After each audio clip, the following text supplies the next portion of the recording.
Assalamualaikum warahmatullahi wabarakatuh. Waalaikumsalam warahmatullahi wabarakatuh. Alhamdulillahirabbil alamin. Alhamdulillahi bijami mahamidihi kulliha ma'alimtu minha wa ma lam a'lam. Adada khalqihi kullihim ma'alimtu minhum wa ma lam a'lam.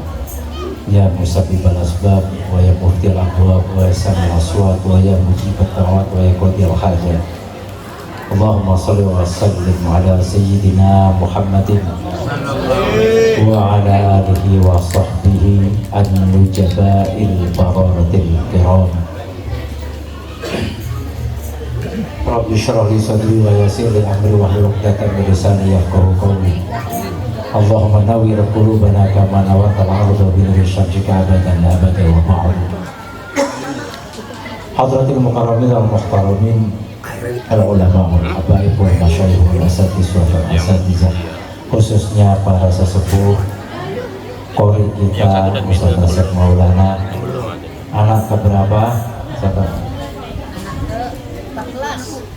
Ya, yang ini nanti yang mau keluar. Oh, anak pertama, doain anaknya. Oh, anaknya katanya perempuan. Jadi kita doain anaknya lahir sempurna, anggota tubuhnya sehat lahir batin, anaknya jadi anak solehah, ibunya juga jadi ibu yang solehah. Karena nanti saya ceritain keuntungan orang ngelahirin, Bu, ya ini kan kebetulan istrinya Ustaz Asep mau melahirkan, nanti tak ceritain hebatnya orang melahirkan itu seperti apa. Bapak RT, Pak RW, para jamaah, bapak-bapak, ibu-ibu, Bapak Tanto, beliau itu mendadak WA saya, minta tolong bisa nggak malam minggu hadir.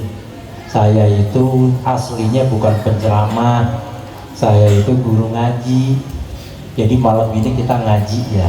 Nah, jadi supaya nanti ilmu yang dibawa pulang itu bisa bermanfaat. Kalau penceramah itu kan beda.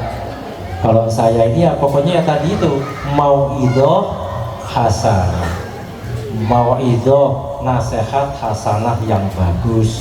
Cuman dari kemarin saya mau tanya sama ibu-ibu, saya mau nanya nih, misteri buat saya. Ini kok kenapa disebutnya musola al-mudzakkar? Ini yang ngasih namanya siapa ini?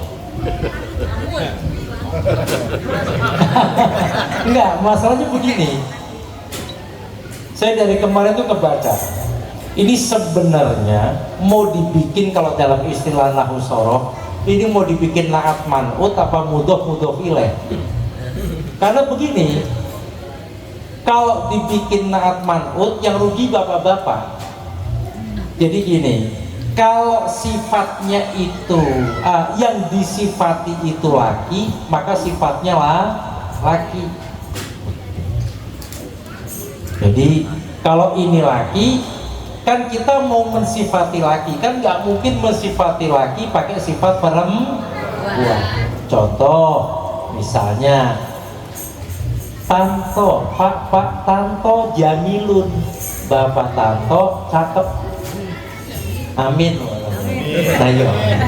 Kan nggak mungkin saya bilang Bapak Tanto jamilatun. Bener nggak Bu ya? Ini buat bapak-bapak dikit, jadi misteri sampai saya nyari apa nih alasannya. Karena kalimatnya ini dibikin man'ut nggak bisa, artinya disifati nggak bisa. Musola ini mudzakkar, dzaraf zaman, artinya menunjukkan tempat. Musola itu artinya tempat sholat.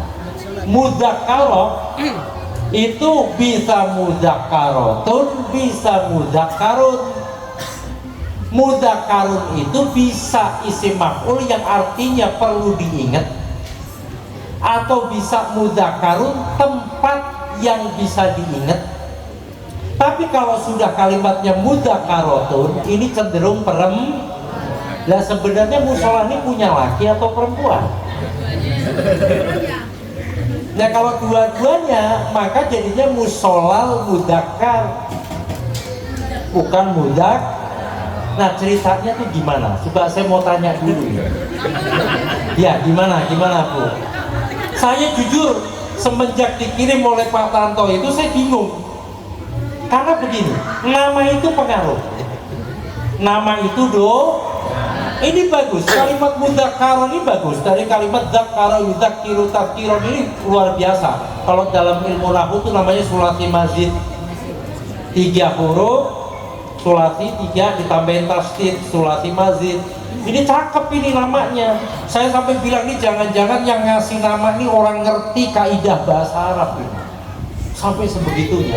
Cuman kok pakai atun ini loh, belakangnya ini. Haknya ini loh. Dzakkara yudzakiru. Nah, ini bisa kalimat maf'ulnya mudzakkarun, dzaraf zamannya, dzaraf makannya bisa mudzakkarun juga, artinya tempat atau waktu yang untuk diingat. Ini luar biasa. Pas sesuai musolah, tempat yang untuk diingat, atau musolah tempat yang perlu diingat. Ini luar biasa. Cuman maksudnya saya ini kenapa belakangnya pakai H atau tak konde kalau tulisan Arabnya. Bu, Ibu, ini musola berdiri kapan? 11 tahun. Berapa? 11 tahun. Nah itu ceritanya gimana nggak sih? Tapi saya bahas yang lain ini dulu. Ini dulu. Ini kenapa? Ini luar biasa karena nama ini luar biasa. Kalimat ini nggak semua punya. Musola itu kan nggak jauh Baitur Rahman, betul kan ya? Baitur Rahim, At-Taqwa, Al-Ikhlas, Mujahidin, Baitus Salam, Bagus Salam, Mudzakkaro. Nih aku gimana? Kiai Pundi? Kiai mana? Enggak, maksudnya dari Kiai, enggak Kiai Jakarta atau Jawa? Sini, guru kita. Guru ngaji sini. Ini kan berarti kiainya ini kan ngaji. Ingat ya, kalau kita itu ngaji, cari ustadz yang pintar ngaji, bukan ustadzan. Bu, Ibu, bukan ustadzan. Alhamdulillah di musolanya ada guru fikih, ada juga guru tajwid ya, ada ya. Nah itu luar biasa, ngaji yang tekun. Ini kalimat mudzakkaroh ini oke lah. Saya bikin mudhof ilaih, artinya itu kalimat ini bersambung. Musolah mudzakkaroh, musolah mudzakkarotin. Artinya kalau bisa saya bikin hada gitu loh. Ini musola mudzakkarotin, ini musola yang namanya mungkin tujuan itu kiai bikin mudzakkaroh supaya tempat ini selalu dan ingat kalau ngadain acara gak usah mikirin dikit banyaknya jamaah. Ingat saya kasih motivasi buat jamaah, mau yang datang 10 kek, mau yang datang 6 kek, pokoknya kalau kita bikin acara khususnya acara-acara seperti ini nggak usah mikirin oh yang datang nanti banyak, bukan apa-apa. Nek tempat segini saya doain datang 1000, parkirnya di mana? Saya yang sendirian aja masih macet di Gempol. Kalau 1000 terus gimana? Paham Bu ya? Jadi jangan minder, jangan. Prinsipnya bukan itu. Kapan tempat itu dipakai untuk zikir, kapan tempat itu dipakai untuk ngaji, tempat ini nih pasti diriungin para malaikat. Pasti. Hafathumul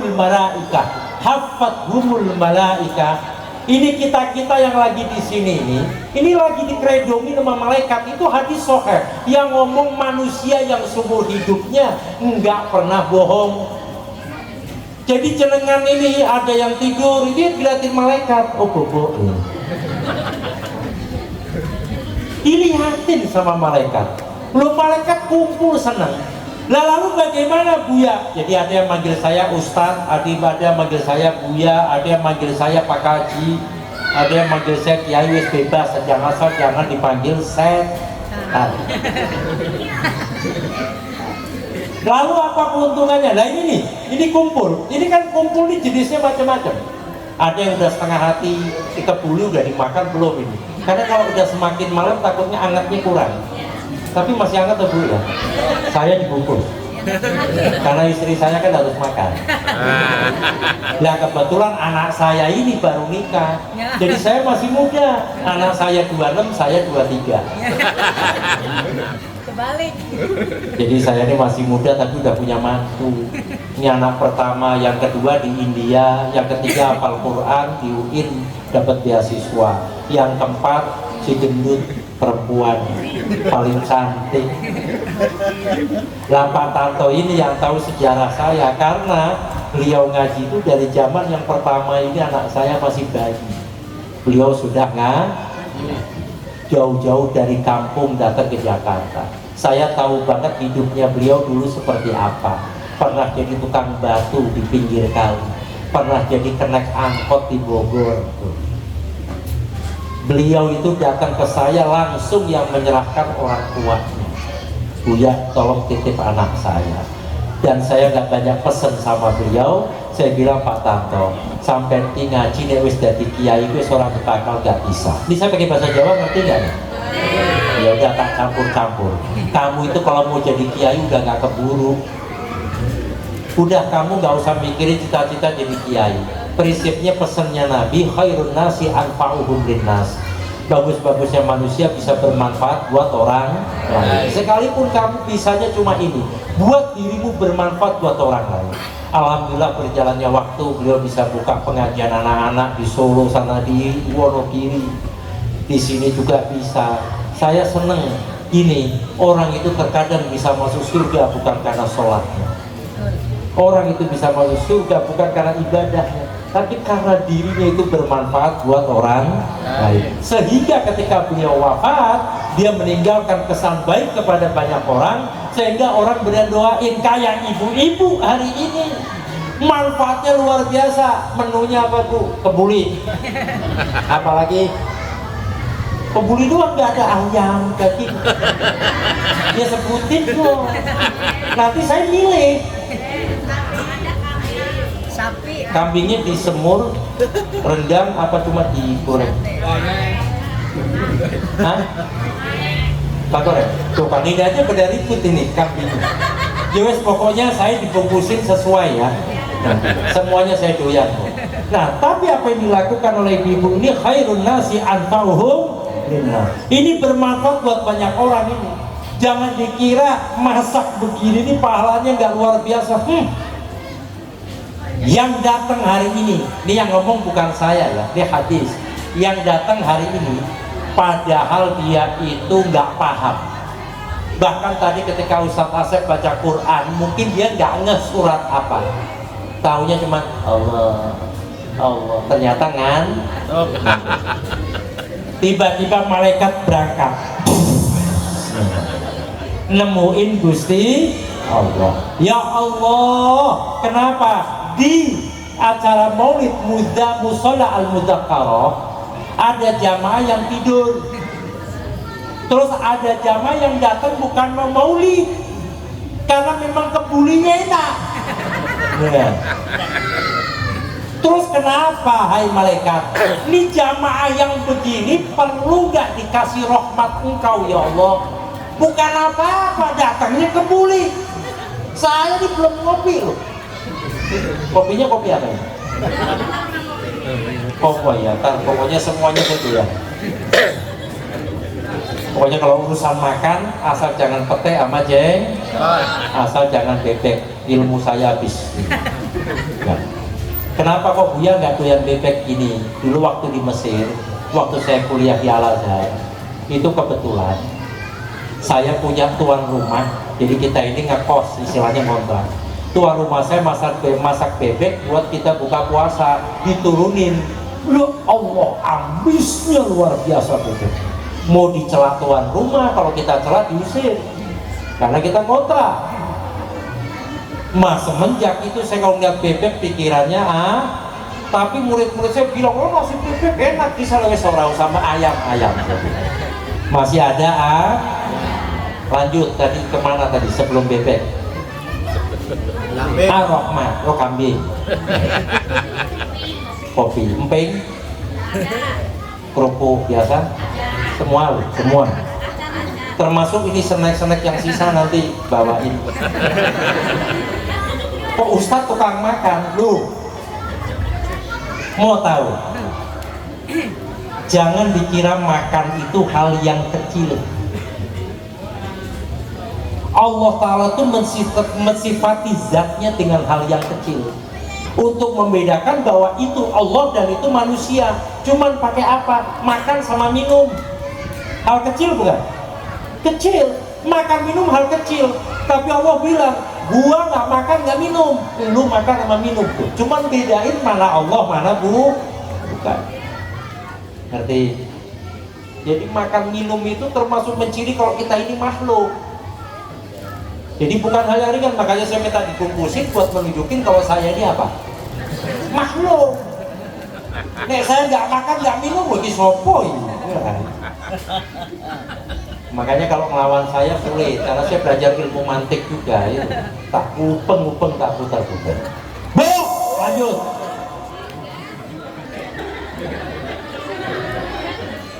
Malaikat bilang, di bagaimana yang datang di musola Mudzakarah yang tadi datang cuma karena kebuli, kopi mix, pink, pastel. Saya belum makan tadi pastel. Ini bagaimana? Apa kata Allah Ta'ala? Ya malaikatku, sekalipun jamaah yang datang itu tujuannya bukan untuk datang acara, datang zikir, datang ngaji, asal dia kumpul di majlis ilmu, asal dia kumpul di majlis zikir, naungi dia, curahkan dia dengan rahmatku. Makanya enaknya itu duduk di tempat yang baik. Ibu-ibu ngaji-ngaji, mau paham gak paham wis duduk, asal Anda ada di tempat yang baik, majlis ilmu, majlis zikir, pasti dinaungi kasih sayangnya Gusti Allah. Enaknya jadi umatnya Rasulullah. Makanya saya itu bertahun-tahun ngajar ngaji, saya gak peduli mau yang datang 34, mau yang datang, maaf kadang yang datang itu tidur, baru nyampe blek hilang. Tahu-tahu loh kok sudah selesai meripatmu itu loh matamu, tapi malah enggak.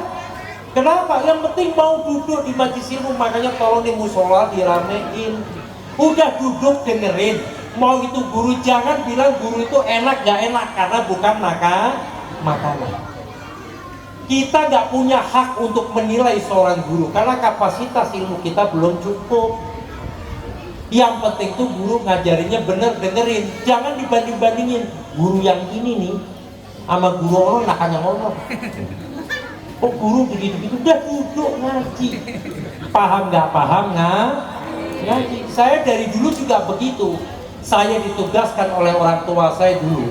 Kalau saya dulu pesantren, saya pernah sempat di Sarangrembang, di Demak, pernah di Pati. Itu orang tua saya bilang bukan mesantrenkan saya, tapi saya dibuang. Orang tua saya cuma bilang, Ridho, saya cuma butuh kamu minta ridhonya, ikhlasnya seorang guru. Asal kamu dapat ikhlasnya, ridhonya seorang guru, hidup kamu enak. Sehingga waktu saya mau ke Timur Tengah, saya pamit dulu ke guru-guru saya, ke Mbak Maimun, ke ini semua pamit. Kalau saya mau ke Timur Tengah. Dan saya nggak pernah berpikir kalau saya mau buka majelis taklim, taunya saya pokoknya ngajar ngaji, ilmu yang saya pelajari saya ajarin, khususnya anak-anak kecil. Asal tempat itu ada anak kecil, satu anak kecil, doanya itu berbanding 1000 ulama. Kita ini didoain semuanya amin, belum tentu mustajab, belum tentu langsung cespleng, tapi satu anak kecil yang belum balik, yang belum tamyiz, itu bandingannya satu anak kecil adalah 1000 ulama. Makanya bapak-bapak yang punya anak kecil kalau mau berangkat kerja ngomong ke anaknya, nak doain bapak ini selamat berkah, pulang bawa rizki yang berlimpah ruah berkah. Aminnya dia sekalipun sambil mupil, ya Pak, amin. Itu doanya dia, kemustajabannya berbanding 1000 ulama. Makanya kata Nabi, Nabi itu seorang kakek yang senang sama anak kecil. Itu Hasan dan Husain itu kalau duduk tuh di pahanya Kanjeng Nabi, diajak bercanda, dicium-cium.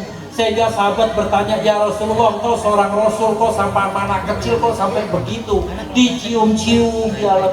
Kata Nabi, man la yarham la yurham. Orang yang gak punya sifat welas asih, maka gak disayang sama zat yang maha pengasih. Sudah ngaji yang tekun, duduk ngaji. Ini saya mau malam ini kita ngaji nyampaikan apa saya disenengin oleh Kanjeng Nabi. Nggak usah mikirin berapa banyak orang datang. Silahkan cara Anda untuk mencintai Rasulullah. Caranya terserah bagaimanapun, yang penting baik. Mungkin caranya ibu-ibu menunjukkan salah satu di antara rasa cinta kepada Kanjeng Nabi, masak. Ya Allah, mungkin saya butuh, tapi mudah-mudahan masakanku ini seakan-akan aku mewakili Rasulullah untuk menyuguhkan orang-orang yang gembira dengan lahirnya Kanjeng Nabi. Itu harus seperti bapak-bapak duduk, ya Allah aku ini bodoh, gak ngerti, tapi aku tuh cinta loh sama Kanjeng Nabi. Dulu waktu Kanjeng Nabi lagi tawaf, Rasulullah lagi tawaf, ada suku Badui, Arabi, suku Badui ini ante, goblok tapi pertanyaannya pinter-pinter. Badui Arabi itu nggak ngaji, tapi kalau udah iman mantep. Ceritanya suku Badui ini tawaf, ketika tawaf baca begini, ya Karim, ya Karim, ya Karim, ya Karim, ya Karim. Nabi ngeliatin aja, ini orang ngapain kok tawaf baca apa?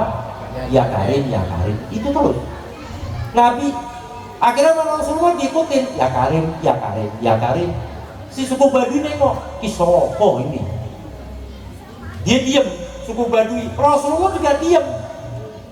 Gua nggak bilang ya Karim, dia diam. Coba gua lagi, ya Karim, ya Karim. Rasulullah di belakang ngikutin, ya Karim, ya Karim, ya Karim. Diam lagi suku Badui. Rasulullah juga diam. Akhirnya dia tawaf lagi, baca lagi, ya Karim, ya Karim, ya Karim. Diikutin lagi sama Nabi, ya Karim, ya Karim, ya Karim.